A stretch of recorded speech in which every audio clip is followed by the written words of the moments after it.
Hello, today we are doing Conceptual Physics, Newton's second law from Paul Hewitt's Conceptual Physics book, chapter 5. So we've already talked about force, mass, and acceleration, and today we are learning the equation that binds them all together. It will help explain how armor works, how skydiving works, how parachutes work, how pretty much all melee weapons work, and how bulletproof suits work or don't work. We'll get to that. Okay, so we remember from Newton's first law, an object at rest remains at rest unless a force is acted on it. An object in motion, that means in a straight line, same velocity, will remain at motion unless a force acts on it. So basically, in that law, what we've seen is that you need a force. You need something to happen to it for it to change. Another way of putting that is basically an object will not accelerate. It will not change its velocity. It will not change, how fast it's going or what direction it's going unless something happens to it. You're sitting in a room all by yourself, perfectly quiet, reading a book, and the chair across the room starts to move. You know something has acted on that chair. You know that chair is not just going to move on its own, scoot around the house, just something acted on that chair. Something is up with that chair. Whether that is a fishing line tied to the bottom of that chair that someone is dragging from another room, whether that is a secret motor that has been installed into the legs of that chair that someone activated and turned on, a force has been exerted on that chair to move it. That object is not going to accelerate without a force. This is true for everything. Things don't just accelerate unless a force has acted on them. So, for example, when people are playing hockey and you've got that hockey puck and it's just sitting on the ice and it's not moving, and it will sit there to the end of time unless someone comes up and smacks it with a hockey stick. Okay, now you've got that little hockey puck sailing in a straight line across that rink, and it will just keep doing that unless another force is acted upon it.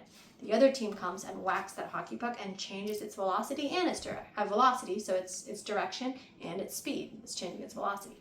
And likewise, when you see that hockey puck bouncing around that ring, it will only change its speed and its direction, so its velocity, if forces are acted upon it. Forces in the form of other people's hockey sticks. Now, when you looking back at that hockey stick, you know that that hockey puck, the more force you hit that puck with, the faster it's going to move, the more it's going to accelerate. So we know that if you give it a big, huge whack with your stick, you're going to get a lot of acceleration. And you know that if you give it a tiny little whack with your stick, you're going to get a tiny little acceleration. If you hit that baseball for all you're worth, and it goes sailing over in a home run, big acceleration. That ball is going very fast. It went from one direction, you changed its direction, and it went sailing far, home run. You bunt that baseball is coming, you give it a little tiny whap, and it boing, goes down with a tiny little acceleration. You changed its direction, but you didn't change you changed its direction, its speed, but just, by a little bit, bang, goes the other direction. This is bunting, this is hitting a home run. This is whacking that hockey puck so it sails across. This is doing a little boop, so it kind of goes slowly.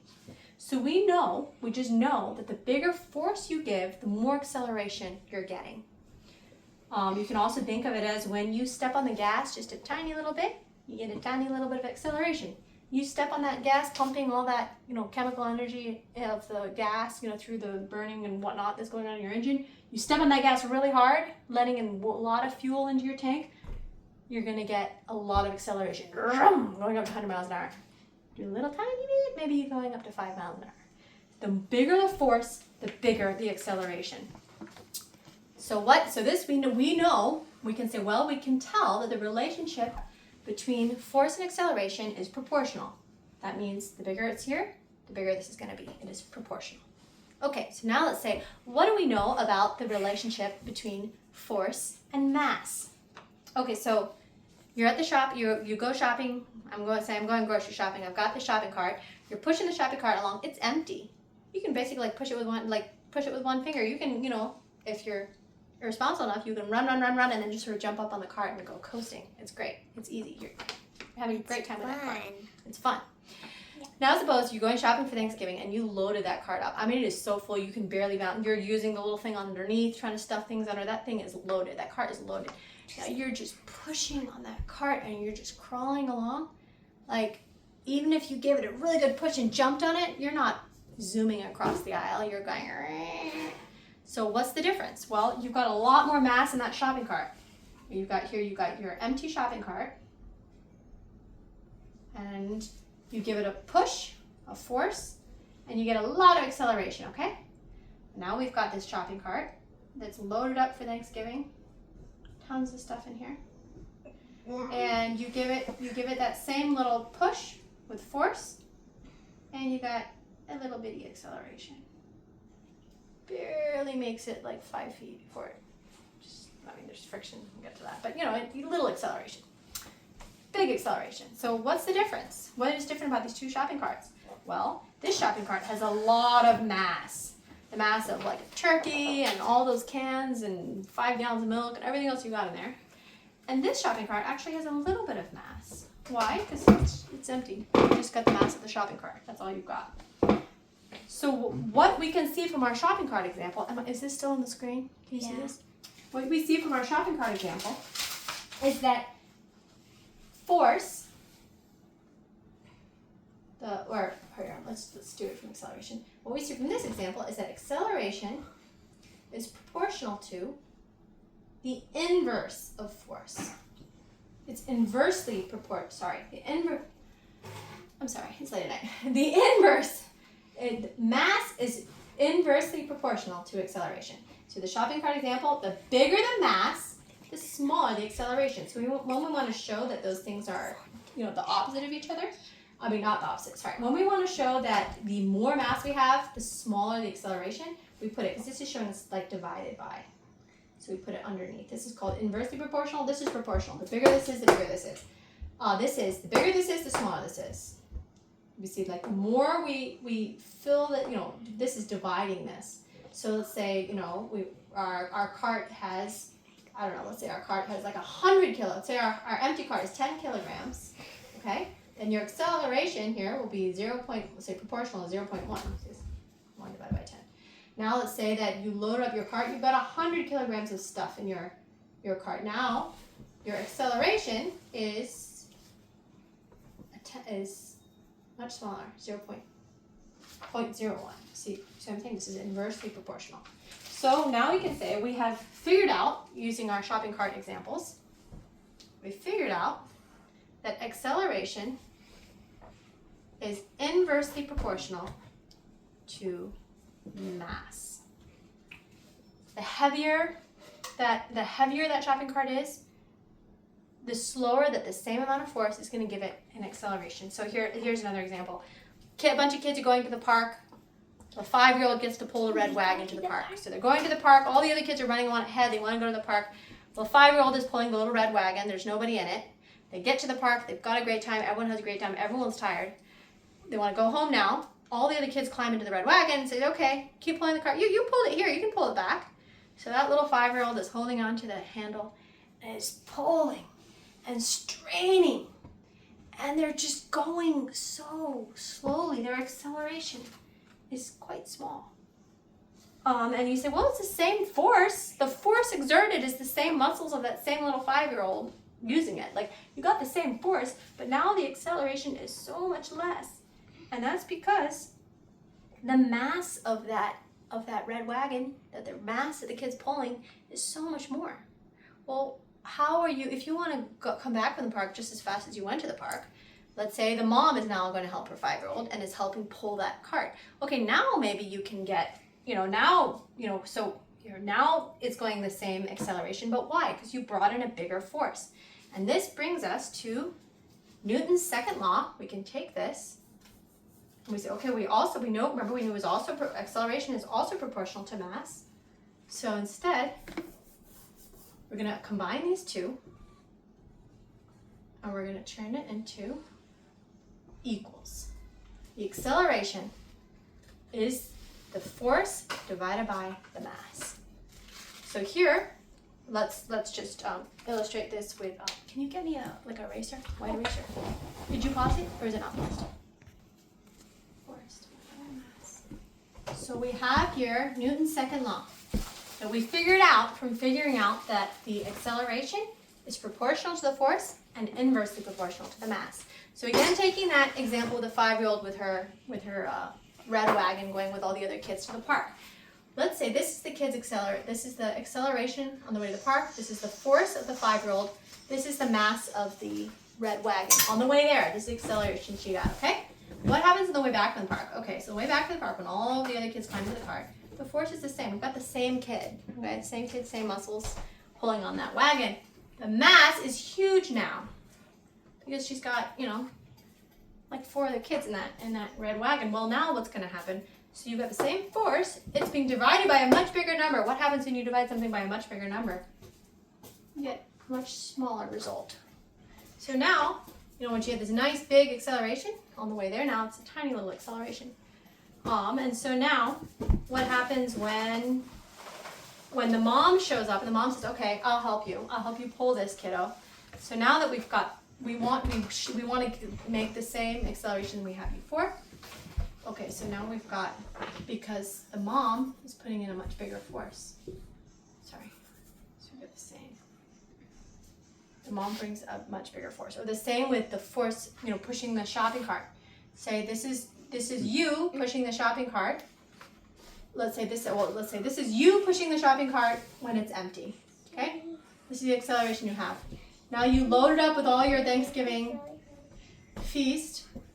You've got a much bigger mass.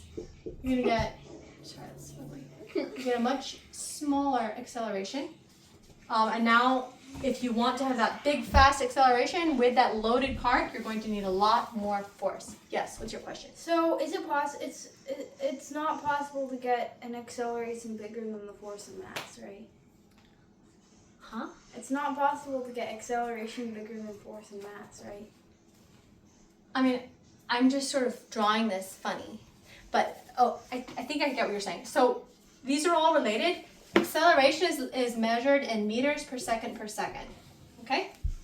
Mass is measured in kilograms, and force is measured in kilograms times meters per second. And so you'll see, when this is underneath, these cancel out, kilograms cancel out, and you have meters per second squared. That's what you get acceleration. I mean, they're all different. They all have different units. The units. A can't get bigger than the F and the Well, okay, this is just, yeah, I mean, what do you mean by get bigger?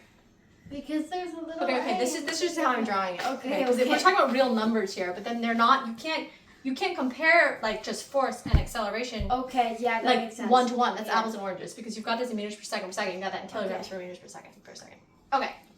Okay, next question. Sorry, sweetie, if I'm acting really slow. Okay, so now we figured out Newton's second law, and you can see a way that you often see people doing it is you'll say, let's rearrange these a bit so that we don't have any fractions. So okay, multiply both sides by mass, and now you have F equals mass times acceleration. F equals ma. This is the way you'll normally see it, but it's more intuitive if you think of it this way. Same equation, I just divided both sides by m, and I got F over m equals a. But you will more often than not see it written as F equals ma. This is Newton's second law. Okay, so let's think about this a little bit more. So thinking about airline, when you think about jets.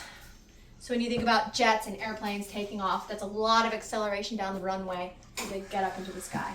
So you've got your jet, and you've got the force, that's the engines, the gas and everything.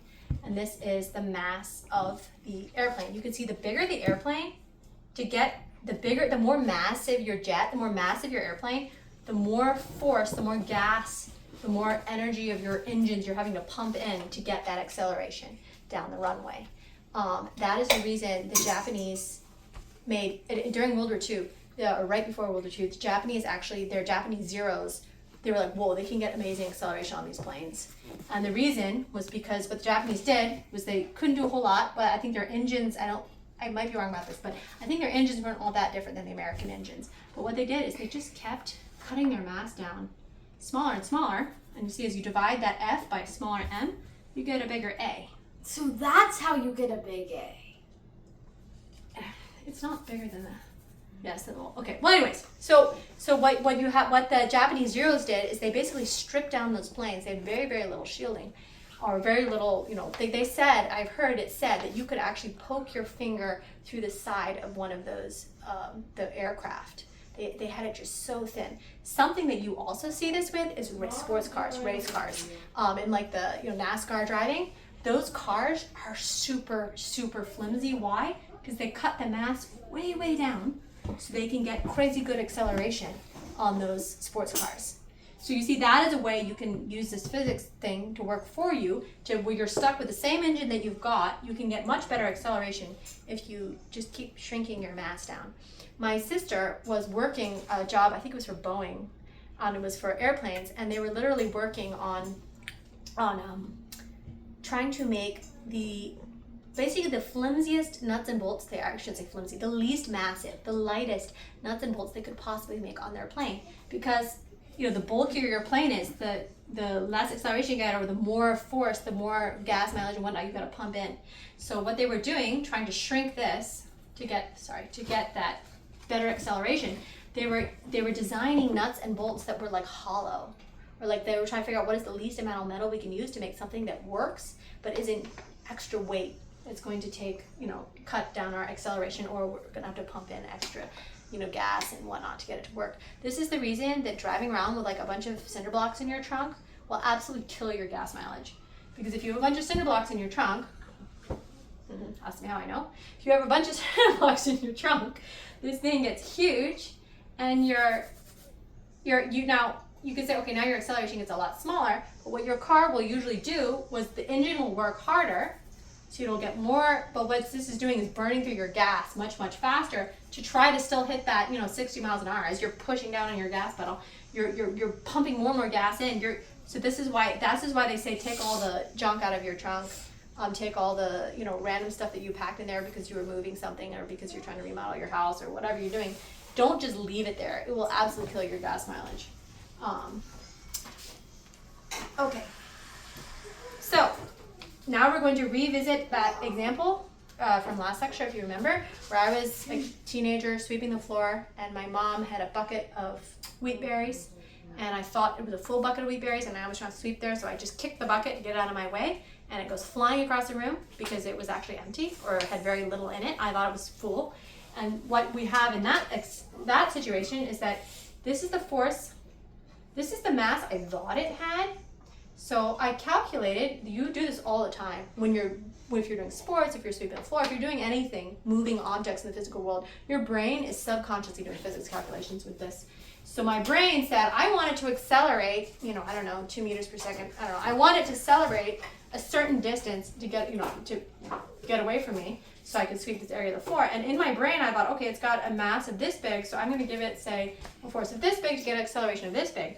So I give it a kick, but little unknown to me, the mass of that bucket, it was empty. So now what's happening here?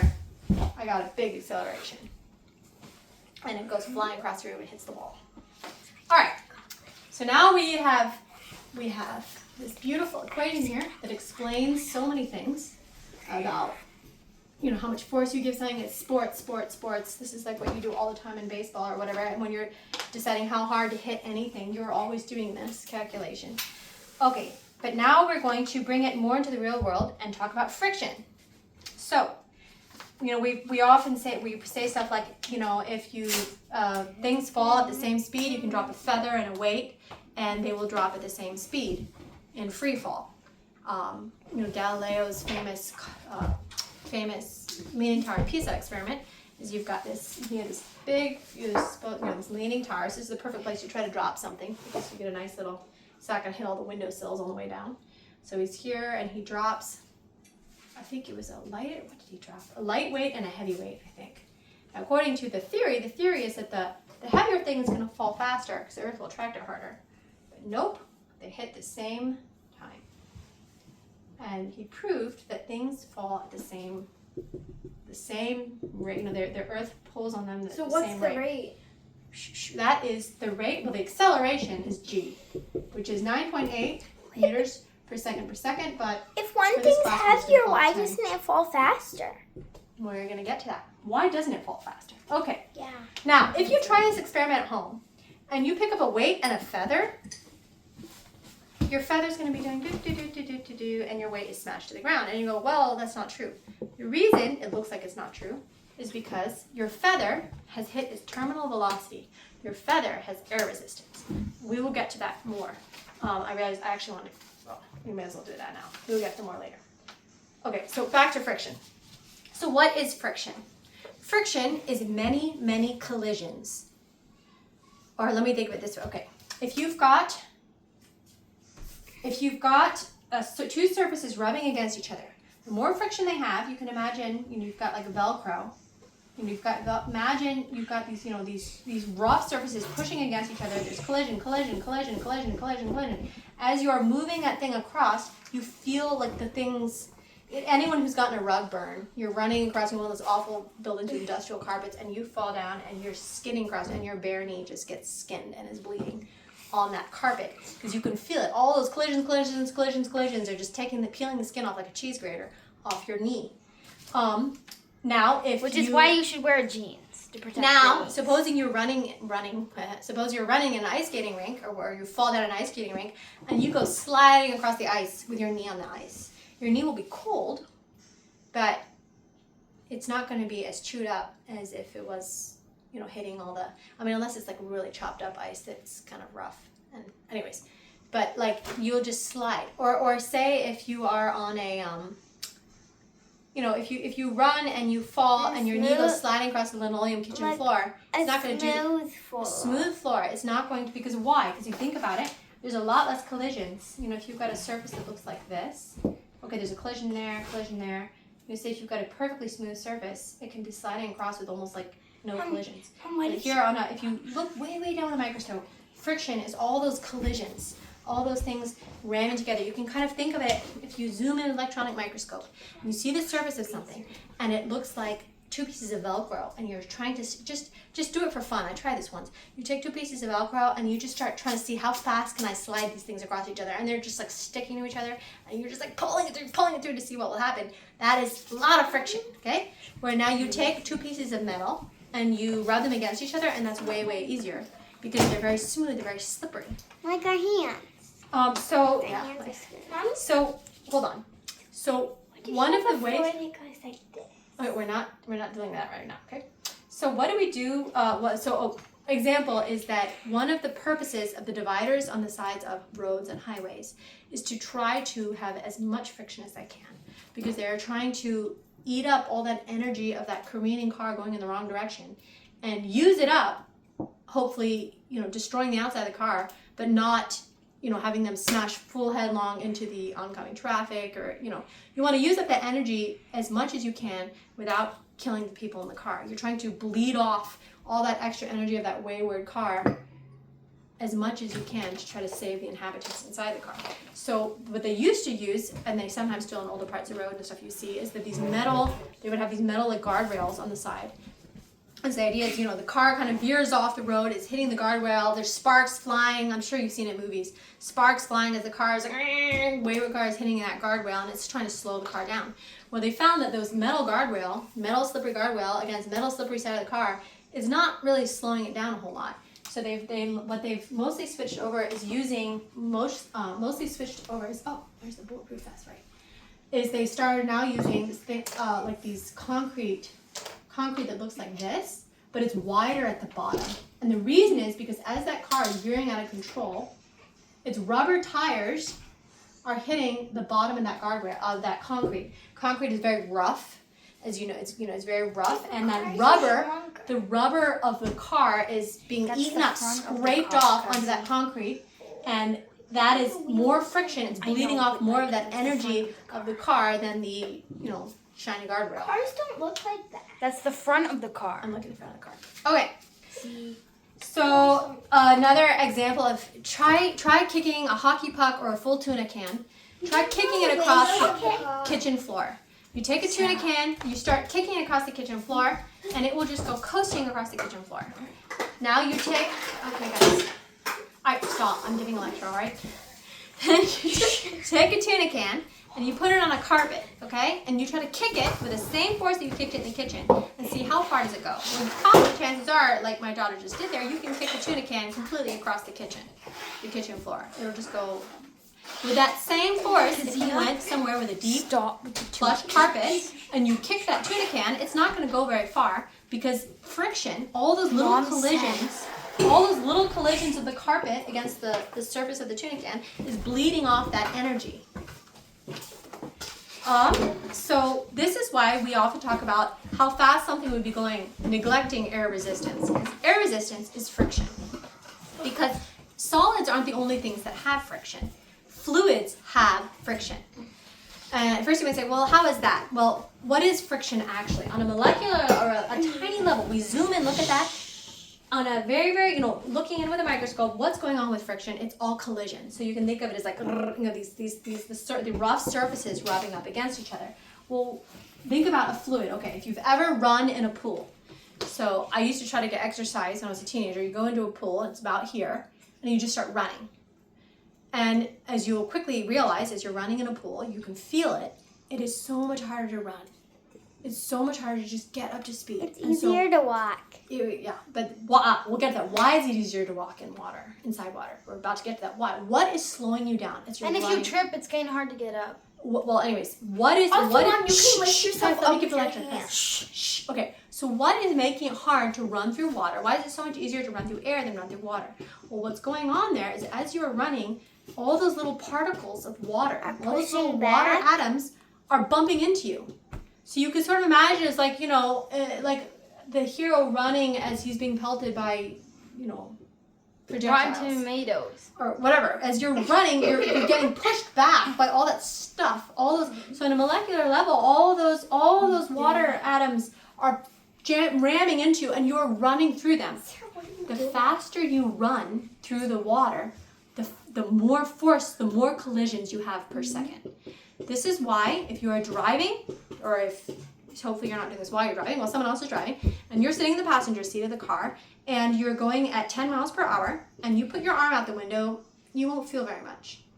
The faster that car goes, the more you will feel the air resistance on your hand. If you're on the highway and you're going like 70 miles an hour, your hand will feel that. Why? Because every second, the amount of air particles that are smacking, so remember, air is not a vacuum. There's a lot of air particles there. The more air particles are hitting against your hand, the faster you're going, that's the more particles per second are smacking into your hair. Water is denser so water and air are both fluids, but water, I guess gas using fluid as, it's not a crystal structure, the things are fluid. Water and air, but water is denser. A liquid, a fluid, is denser than the air, and that means there's more particles. That's why it's harder to run through water than it is to run through air. So friction in fluids is a real thing. Friction in the air is a real thing. Air resistance is a real thing. That is how parachutes work. We will get to that. Yes. What's the question? So that's why. If you kick something in the air, it's gonna fall. Okay. Even if you didn't have gravity, it would stop eventually. Right. So but if you kick something in space, it's just gonna keep going forever. Right. In a vacuum. Wait. Let me answer the question. In a vacuum, you throw something in a vacuum. There's nothing colliding with it. It's just gonna go sailing through all eternity, as long as it doesn't fall into a gravity well or whatnot. It will keep on sailing. If you take that thing, whatever, and say you throw it in somewhere where there's air resistance, as it is traveling, all those air particles are trying to slow it down and will slow it down. And this is why you have a jet going, and remember, the faster you're going, the more particles of air are hitting you per second. That's the more force per second. So remember, with things with friction, the faster you're going, the more friction you experience. This is why you cannot give yourself, you could put your knee on a rug and slowly inch across the carpet, and you're not going to give yourself a rug burn. You go, running and slide across that rug, and you will totally give yourself a rug burn. And the reason is because It's the amount of friction like per second. The amount of collisions per second. It's like a cheese grater. You can slowly stroke a cheese grater, and it's not going to do much. You run your hand on a cheese grater, it will damage you. So remember, it's the collisions per second. So the faster you're going, the more you feel the force of friction. Say the air resistance. Wait, let me finish this thought. So for an example, in that jet cruiser that's going super, super fast, and say its engines are running, it's putting in a force. But what if that jet cruiser is just coasting along at the same speed, same velocity, same direction? So if that jet is going same acceleration, we say, well, not same acceleration, same velocity, zero acceleration. We say, well, then why are you having to turn on your engines? Why can't you just coast? What's going on here? And the answer is that, other than gravity. So ignoring gravity, we could say we know that if this jet is firing off, a certain amount of force in this direction, and it's not speeding up, that is the force that friction is exerting on that jet. So if that airplane, sorry, I'm not good at drawing airplanes. If that airplane is a better one. Is doing, a lot of, I can't remember what the book had, like 80,000 newtons of force in this direction. And if it crashes, it will stop. It's not speeding up. It's doing constant velocity. That is because the friction force. Remember all those bang, bang, bang, bang, bang, all those little particles is balancing it out. It's doing 80,000 newtons in this direction of friction force. 80,000 newtons of all that gas is burning is to just balance the friction so it can go at a acceleration of 0, constant velocity. Sorry if I said that okay. All right, terminal velocities. So terminal velocities are super important. If you've ever seen pictures of people skydiving, this is where people will literally go up in an aircraft up really high, and they will jump out of it and just start falling. Mama? Yes. It's better like if you like skydiving, if you land on water, it's gonna be bad for you because all the force is like going into your stomach and stuff. But if you start diving, it's not as much because if it's all like one small point. We will get to that. It will break the shell. We will get to that. We will exactly get to that. Wait. We will get to that. Don't pause it. Don't pause it. Let me finish. Just let me finish. So basically, do you want to pause it? Yeah. So with skydiving, what they're doing is they're hitting their terminal velocity. So what they're doing is they jump out and they're falling faster and faster and faster and faster. Remember? Because acceleration due to gravity. Remember, at 10 meters per second. They're going faster and faster and faster and faster. And then at some point, they're not speeding up anymore. And it's not because they broke the laws of physics. It's because the force of friction, the force of all those collisions that you've got your happy little person skydiving, and the force of gravity the force of gravity, I got two colors. The force of gravity is doing this, but the force of all the friction, of all those collisions, of all those little air particles that are hitting him, are perfectly matching the force of gravity such that he's not going any faster. He's still falling really, really fast, but he's not going any faster. He's hit his terminal velocity. And that's why you see those pictures of all those, skydivers holding hands in a circle. They've hit their terminal velocity. They're just coasting along. And how do they not die? Well, after they've got all their pictures and they've gotten close enough, they have parachutes. Then they will inflate their parachutes. And what will their parachute do? So if you hit the earth going at your terminal velocity, because every human body has a terminal velocity, if you hit the earth going at your terminal velocity, you are dead. But the reason skydivers don't all die is because they've got parachutes. And what the parachute does is suddenly gives you a whole lot more surface area. So now you're not just relying on the collisions of these little particles with your body to slow you down, which incidentally is why they tell you to sprawl your body out when you're skydiving. Because if you're skydiving like this, that's maximizing your area where all these little air particles are pushing back. If you're skydiving like this is your area. Your legs will go up. Well, yeah, but if you put we will get to that. Diving in water is the opposite of what you want to do in skydiving, but we're just talking about air right now, then we'll talk about water. So here when you're skydiving like this is the maximum area you've got for those particles to slow you down. So you're going quite fast. Now you realize you're getting close to the ground, you don't want to die, and you open up your parachute. So you pull the string, whammo, you've got this beautiful parachute. Which is the gigantic. And now, all those air particles are hitting this. Now you're getting the terminal velocity of you plus your parachute.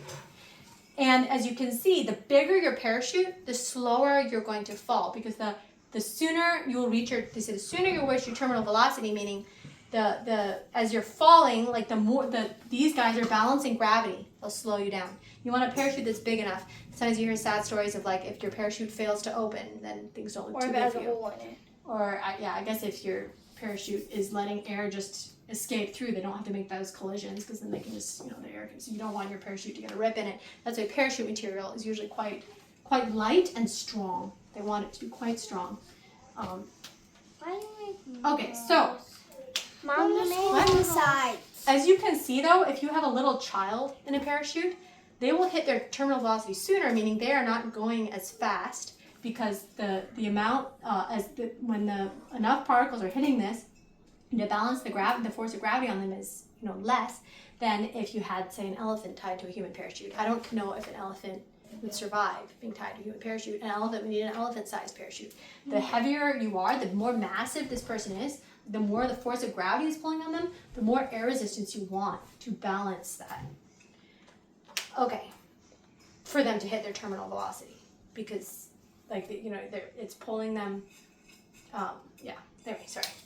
Okay, so back to Dragon capsule. When they land spacecraft, when astronauts are coming home, I think every single one uses a parachute at the end. The final descent, when they have a heat shield, and you see it usually is like glowing red, like all those air particles burning, hitting that heat shield. And then the very last bit, you don't want to smash your astronauts. The very last bit, those capsules usually release a big, huge parachute, and that helps drag. Would an elephant survive that parachute? I mean, a capsule's probably at least the weight of an elephant. So that you want to drag it at the very end to land. Okay. Like the guy who jumped from space? Yes, the guy who jumped from space, he opens his parachute at the end when he's getting close enough to Earth. But he started spinning and he almost died. And you want to release this thing. But you want to open your parachute high enough above the Earth that you have time for it to slow you down, because you're going pretty fast. Okay. Let's see. Friction. We did that. Something that's interesting is that if you went skydiving on Venus, is ignoring all the other problems with like the sulfuric acid and whatnot. If you went skydiving on Venus, or if you went parachuting on Venus, you would hit your terminal velocity much quicker. You wouldn't be going as fast when you're floating down. And the reason is because the air of Venus is much thicker. Likewise, same with a helicopter. More particles. Helicopters work by those blades are shoving the air down. So kind of like a parachute. A helicopter's a lot like a parachute. Is how it's working is those blades are shoving air down, and that's like the collisions with the air particles there are offsetting gravity. If you're trying to fly a helicopter in Mars, it is a lot harder, because the atmosphere of Mars is much, much thinner. Same with if you were trying to parachute in Mars. If you used an Earth parachute on Mars, you would probably die. You would want to get a much bigger parachute to maximize the amount of collisions of the atmosphere. A much bigger, more of a human parachute on Mars is going to be much bigger than a human parachute on Earth. Yes? So, don't worry, I'm not going to do that when I get to Mars, okay? Thanks for the point. Now I'll never go skydiving on Mars. Okay. Parachute's not going to work on the moon. There really isn't any atmosphere on the moon. Yeah, because there's not that much gravity. Well, there is, okay, we'll get to that later. Okay, so parachutes in terminal velocity. Okay, so now, when Galileo was doing his experiment on the Leaning Tower of Pisa, when you've got Galileo doing his experiment, if you're just dropping weights, you will see that they hit the ground at the same time, because a weight is small and dense, and it's going to be a lot longer, I think, than the Tower of Pisa for it to hit its terminal velocity. Was that like 5? How tall was the Leaning Tower of Pisa? Anyway, so you will see, that's why with the weights, you will see that. A feather will hit its terminal velocity quite quick because it's, it's like a parachute is why it makes a lot of collisions with the air. If you took that little feather though, the feather in the weight that you're showing up, and you crush that feather down to a tiny little ball, Once we it's going to tested hit it the in floor at the science same class, time. and she got the book and a paper, because the paper is like much more light and thin, It'll so do then this. it, like, It does that, but if you crumple the paper into a little ball, it'll hit the ground. It does like this. Yes. See? Yeah. Like you get it there and see Yeah, it you can see it. You can see it. It's drifting because it's hit all those But collisions if you with it. put paper here and drop the book will add much more force and mass on it, so it will go down. Right, but if you crumpled up your paper very small, yeah, so we it doesn't did have much that. air resistance, it will hit the ground at the same We time did that. as the book. Yeah, we did that. Oh, okay. Wait, how many minutes is this lecture? How long have I gone? You've gone for 40 minutes. Oh my gosh. I'm sorry. Okay, so all right, pressure. Let's get to pressure. I'm gonna try to wrap this up real quick. Okay, so that was our main equation that we learned here, and we talked a little bit about free fall, which was important. And we'll get back to free fall, but we're going to cover this really quickly. Okay, so pressure. Pressure equals force over area. This is our second equation. Now, you will notice that we have drawn area with a capital A. We've drawn acceleration with a lowercase a. Always remember that, because we don't want to sit here and have to write area every time. So what we'll do here is capital A will always mean area, and lowercase a will always mean acceleration. Don't mix them up. Okay. So pressure equals force over area. I like to call this the armor equation. Armor, this is the reason armor even works. This is the reason people even bother making armor, because pressure equals force over area. So does it like spread out? It armor spreads isn't out the cool? force. So for example, shh, guys, let me finish this. No more questions. I gotta get this fast. Okay? All right. We gotta wrap this up. why So did you say for bad example, word? what happens with plate mail? So if you're wearing, if a guy is wearing, medieval armor, a chest plate, let's say a breastplate here. If a guy is wearing a breastplate, okay, so let's say this is a guy with no breastplate, okay? This is a guy with no breastplate, and someone pokes a sword at him, and he dies. Okay? Or throws a spear at him. Okay? He throws a spear and he dies. Now he's got a armor. He gets a breastplate when he comes back to life. And now that he's got his breastplate on, you throw a spear at him. What happens to the force of that spear? The pressure. Spreads out. Here you will see that the pressure of the sword or the spear on this guy's body will all be in this little area. And so the force divided by a little tiny area is a huge pressure. So you see here, our fellow with no armor, the force of the spear is whatever the strength of his enemy is throwing it. It's the force of the spear, and it's divided by a tiny little area. Well, what happens when you divide something by a tiny little number? You're gonna get a big, huge pressure, and that pressure will puncture his body. Okay? Now he's wearing armor. Now he's wearing this nice breastplate here. And so that hits him, but it hits the armor, and the armor's rigid. And then the entire armor will diffuse the blow of that force and kind of hit him. People still get bruised in plate armor. The point is you were bruised and you were not punctured. Because it spreads out. It spreads. Yeah, chainmail. Chainmail is similar. Do it, but if it was a club. Chainmail will also spread out the force.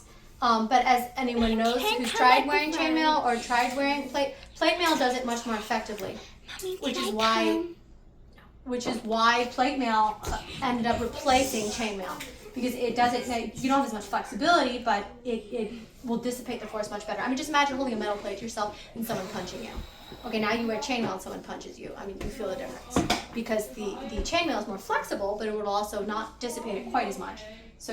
But anyway, plate mail, the whole reason armor works is because what it does is it makes your area bigger. So you've got so now we've got the same situation.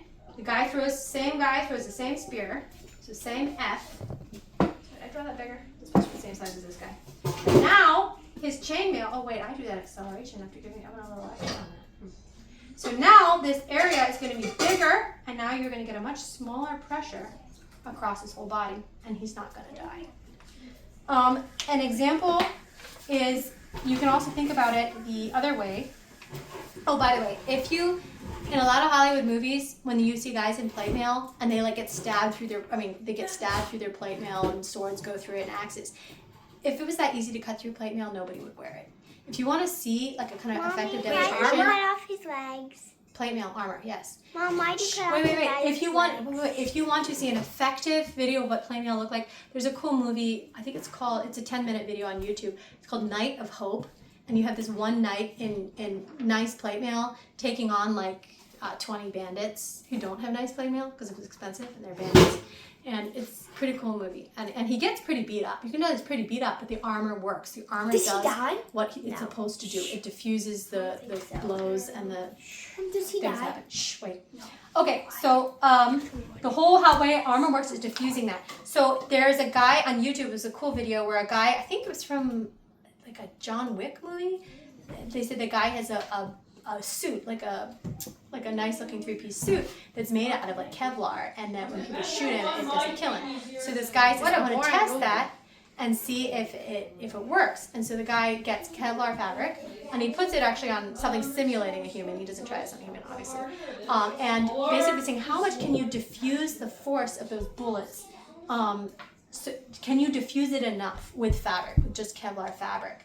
I think the body armor soldiers wear is many layers of Kevlar. They're in some sort of resin or something. But in this one, they do it with just fabric. And one of the things that's cool is that this Kevlar fabric won't break. I think he's only using like those little light, like 22 handgun bullets. Like a rifle bullet is going a lot faster. It's got a lot more mass. A rifle bullet is going to take a lot more to stop a rifle bullet. But I think he was just using like handgun. But I think what he concluded was he was able to make a suit that would not let that bullet puncture you, but it would still break your ribs. Yeah. Because the force has got to go somewhere. The force of that little bullet has got to go somewhere. And especially if you've only got, a few layers of Kevlar, a few layers of Kevlar fabric, because it's like, a suit. Kevlar is fabric? Yes, Kevlar is fabric. When you see that really bulky body armor there's many, many, many, many layers. You need a lot of layers. And what it does is it does this. It spreads out the force. So getting shot in Kevlar, I'm assuming it still feels like getting punched. But because that area is bigger, it's not poking a hole through you. If you think about it, all melee weapons are using this. All melee weapons. So melee weapons, weapon that is not powered by like gunpowder or things like that, but all weapons that are just powered by the muscles in your arm. Again, this is the armor equation, this is the melee weapon equation. In order to get that pressure high enough to cut into your enemy, it's all about cutting that area down as small as you can to make that pressure as big as you can. So this is an example of, you want that sword edge to be as sharp as you can. Why? Because when you have that really, really sharp edge, it's tiny little area. It can cut you can know when you if you have like if I was taking this marker and I'm whacking it on my hand, that hurts a little bit, but it doesn't hurt me. And if I take that same thing and I melt this plastic down and I make it really, really sharp and I hit me with it, it's going to make me bleed, because even though I'm using the exact same force, if I make the area of contact, it's contacting as small as I can, the pressure on my hand at that point. This is how karate works. When they don't karate chop like this, they karate chop like this. You're trying to use, a small area make your hand as small as area as possible to up the pressure as much as possible. Example, I have a fang tooth. This tooth is half fake. Every certain number of years, the fake part will fall off and I will look like a hag. How did this happen to me? Well, I think I was 9 years old, and I was taunting my 3-year-old brother.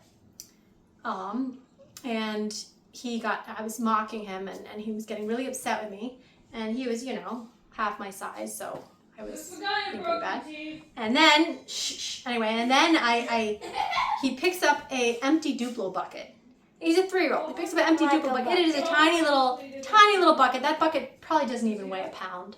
Okay, a little tiny bucket, and he's gonna throw this bucket at me because I'm taunting him, and I'm twice his size, and I'm not scared of that bucket. I know even if he throws it as hard as he can, that bucket's not even gonna bruise me. It's just gonna bounce off. It's not even hurt. So I stuck my head out one more time and gave one little last taunt, and he throws his little bucket, and I'm not even ducking because I'm like, that thing's not even gonna hurt. So I open my mouth to say something, and that bucket comes sailing through the air. and the very edge of that plastic bucket hit the very edge of my front tooth, and kablooey. My tooth just smashed. So now I have a fake tooth. Every 10 years or so, and it needs to be glued on fake stuff to my tooth so I don't look like a hag. And the moral of the story is that pressure Never taunt your brothers. Well, that's good, but the pressure is force over area. And because the force my brother gave that, my little 3-year-old brother gave that, the force was not very impressive. Bucket wasn't very impressive. But the area on my tooth that was so small, it touched, the hard bucket touched 50 minutes! I got a big pressure. If that bucket had hit my body anywhere else, it would have been like very small pressure. On this I would've been video is fine. 50 minutes. Okay, I'm gonna try to wrap this up as fast as I can. But can we see Okay, guys? pressure, math. Oh, right. Oh, we never got to the free fall. Okay, so this Do is that the in the reason next when they talk about practice fighting with blunted weapons. The idea is if your weapon is blunt, so your area is big, the pressure is less, you're fighting each other with blunt weapons, you're not going to accidentally cut It's your like friend's head fighting off. with sticks. Right. An area where fighting with blunted weapons does not work very well is a spear. Example of this in the Bible, when I think it was Joab's little brother, Asahel. Hey, kids, shh, girls. When okay, out. If you're gonna sing, when Asahel was chasing, I think it was Abner, and Abner didn't want to kill him, and Asahel wanted to kill him. So Asahel's trying to get him to fight, and Asahel I think was chasing him down. Joab's little brother. So he's running down a hill, and Abner is running, but Abner realizes Asahel is going to catch up to me. Asahel, the guy with the spear, is chasing up. He's going to catch up to me. So Abner turns around, and he knows Asahel is about to fight him. And Abner thinks to himself, I don't want to poke him with the pointy end of my spear. I'll just poke him with the blunt end. But the Bible says Asahel was running so fast, the blunt end just ripped right through him, and he died. And Joab was mad, and Joab killed Abner. But the moral of that story is that in a situation like that, why did Asahel still end up dead? Well, so say that the tippy end of his spear had a very tiny area, so you get a big pressure. And so what he's thinking, what Abner was hoping, was I'll use the blunt end of my spear, but the blunt end is still probably thicker than this marker, the blunt end, okay, so it's a little bigger, so that will hopefully cut the pressure down enough, and I'm just going to bruise him. Make a big bruise on him and not kill him. Slow him down, bruise him so he can't reach me, but, slow him down. But what Abner did not take into account is that Asahel is running full tilt down a hill. Like really, that was a pretty big force. So even it didn't really matter if Abner used the tippy end of his spear or the bigger end of his spear. With a force that big, the pressure was big enough. So this is an example of pressure equals force over area. In the book, you'll see an example where a guy's lying on a bed of nails. I don't know, there's like hundreds of nails. He's lying. He's like, look, I'm lying on a bed of nails and I'm not bleeding. And if you took away most of those nails and you just had 2 nails, he would die. He would die. They'd poke him into him. Why? Because the pressure is force over area. The area of the more nails you have, the safer he is. The fewer nails you have, the less safe he is. Because all his weight is being divided up by all those little nails. There's more area, there's more nails, therefore the bigger the area, the smaller the pressure that each nail is giving. Okay, so back to, I think we're done. Okay. Oh, so yeah, snowshoes. Another example, not as gory. Another example of this is snowshoes. I think the Laplanders and I think the Inuit used these, they almost look like tennis rackets, and they would tie them to their shoes. And they could, because the snow would be so deep high north, you don't want to fall into the snow. I don't know, it's like 10 feet high or 5 feet high. You do not want to fall down. You just want to walk along the top of it. So they have snowshoes that look like tennis rackets, and what those shoes are doing, We're stomping down the snow. what those snowshoes are doing is giving them a bigger area to give them a smaller pressure so they don't break the crust of the snow and sink down into it. Yep. And those snowshoes are what let them walk on the snow. Wait, is that why And birds, since they're walking down? Last thing I want to say is back to the question of why, leaning to our pizza, why do the heavy weight and the smaller weight fall at the same rate? And there's a cute little comic that he drew that talks about, yes, gravity is pulling harder on the bigger objects, but so is the inertia doesn't want to move, and so the inertia perfectly balances the gravity. That's a very kind of theoretical way to say it. It's true, but a way that really makes more sense to me is this. So we've got the acceleration. We know acceleration equals force divided by matter, right? And so what they said is here, this acceleration, this acceleration on Earth, we know, is 10 meters per second, right? This is g. This acceleration is g, okay? And g is fixed. We know it's 10 meters per second, okay? So he says, what he's saying is, what we look here is that, this is your smaller, your less weighty object. Your bigger object, yes, this is the force of gravity, okay? Here they said, yes, the force of gravity is pulling harder on the heavier object, but the heavier object also has more mass. And so you see it balances, and you still end up with g, 10 meters per second. Why is this true? This is the part I think is just beautiful. Well, why is this true? Why does it always perfectly balance? And the answer is, you don't need to know this for the homework, this is just something really cool. The answer for why does it perfectly balance is because, don't forget, what is the force of gravity? The force of gravity is the gravitational constant, that's just the same. It's a cool number, it's always the same. Gravitational constant times the mass of you, I'll call you mass 1, the mass of your planet divided by the distance between you, that's squared, so r times r, the distance between you and the center mass of your planet, okay? This gives us, on Earth, 10 meters per second, okay? Meters per second. The cool thing about this is if you look at this, okay, this is the mass of you, or your falling object. This is the mass of the Earth, okay? So I'm just going to write, for mass 2, I'm going to write Earth, your planet. And then this is your mass, okay? So look, this is the force of gravity. See this force of gravity? This is the mass of your falling object. I'm going to call you M1, okay? So if I take this and I plug it into here, I'm going to get the gravitational constant times M1 times the mass of your planet. Hey, you didn't draw the square. Over r squared over M1. Well, what do you know? The M1s cancel out. And g times the mass of the Earth divided by the radius of the Earth squared is going to give you 10 meters per second. And that is why 100-pound weights and 1-pound weights will fall the same acceleration, because it doesn't matter, it cancels out. I thought that was pretty cool. Anyway, sorry that took so long. Thanks, guys. Bye. Can we come say hi? My mom is super cool. Bye. Bye. Bye. Now, guys. Bye.